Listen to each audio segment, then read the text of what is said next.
House Majority Leader Steve Scalise joins us this morning. Welcome back, sir. Always good to have you on the show. Great to be back with you, Stuart. Thanks. Do you know which government departments and which jobs President Trump is going to cut? Have you anything specific?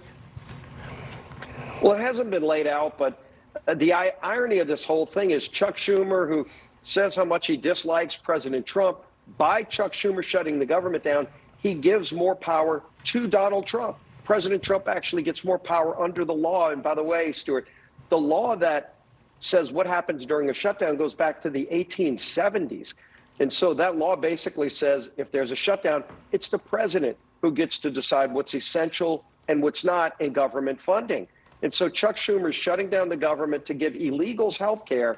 Maxine Waters just confirmed that yesterday. And then they're going to actually, in doing this, not only disrupt the federal government, they're going to give President Trump more power. And so Russ Vought, OMB, has a lot of those decisions that they have to make. The law says it's up to the federal government through the executive branch now to make those determinations, and those determinations will start getting made today. Congressman, I would imagine that you are quite happy with this shutdown because it does give extra power to the president to do what he wants to do. Well, we didn't want this, and President Trump doesn't want this. Obviously, he has more power. If the law says he's got to use it, he's going to do his job. But we tried to prevent a government shutdown in the House. We actually voted and passed a bill 2 weeks ago that's still over in the Senate. Yesterday, they had yet another vote. And Chuck Schumer and most every Democrat stuck together and voted to keep the government shut down. They're going to, I think, have another opportunity today. And hopefully, look, if any American that's out there that doesn't agree with Chuck Schumer, doesn't agree that a government shutdown is something over illegal aliens makes sense, call Chuck Schumer and say, end this madness, go negotiate your differences with Republicans between now and November 21st, which is the short-term bill we sent to the Senate, but don't hold America hostage to the demands of Chuck Schumer and radical leftists to give illegals health care.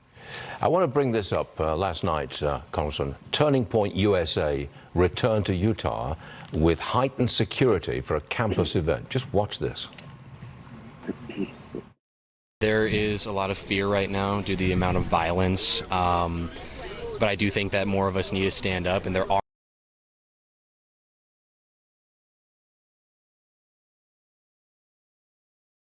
a lot of us standing up, as we can see. A few weeks ago, you know, as we can see, there wasn't as much security, and just walking up to the venue, drones flying around, everything, it made the atmosphere feel more surreal almost. I just want to continue to learn and grow my knowledge. I think that's what Charlie Kirk stood best for. Congressman, you were seriously wounded in a shooting, I think it was in 2017. And my question about college campuses is, are conservatives safe on college campuses now? Well, you know, it's a heightened alarm, unfortunately. You need to be more aware. I was so encouraged to see that event last night go on at Utah. It was planned before Charlie's assassination. We've got one on LSU's campus coming up. And, you know, our governor, Jeff Landry, is going to be filling in. Charlie was going to be, of course, putting on that event, but the event's still going to go on. That Turning Point had planned in just a few days on LSU's campus. And young people are more engaged than I've ever seen before. And that's a good thing. It's sad what happened. It's horrible and heartbreaking what happened. But I tell you, it's sparked a movement even stronger. You know, Turning Point was a movement Charlie started. This movement is only going to grow stronger, as Erica's widow said. And I think last night was a clear example of that. Young people want to learn. They want to know, you know, what is it that these different sides are about? Let's debate them. Let's not yell and punch each other and threaten each other and kill each other. Well, a lot of our viewers and I myself were kind of outraged at what the left is saying about Charlie Kirk and his legacy. Ilhan Omar, for example, she said that Kirk had no legacy to leave behind. When you look at that crowd, she's obviously wrong, and I can't understand why she says such hateful things at a time like this. To you, Senator, Congressman, last word to you. It's disgraceful, you know, to see some people, and look, I pray, of course, for Charlie and his family. I have a strong faith, like Charlie had a strong faith.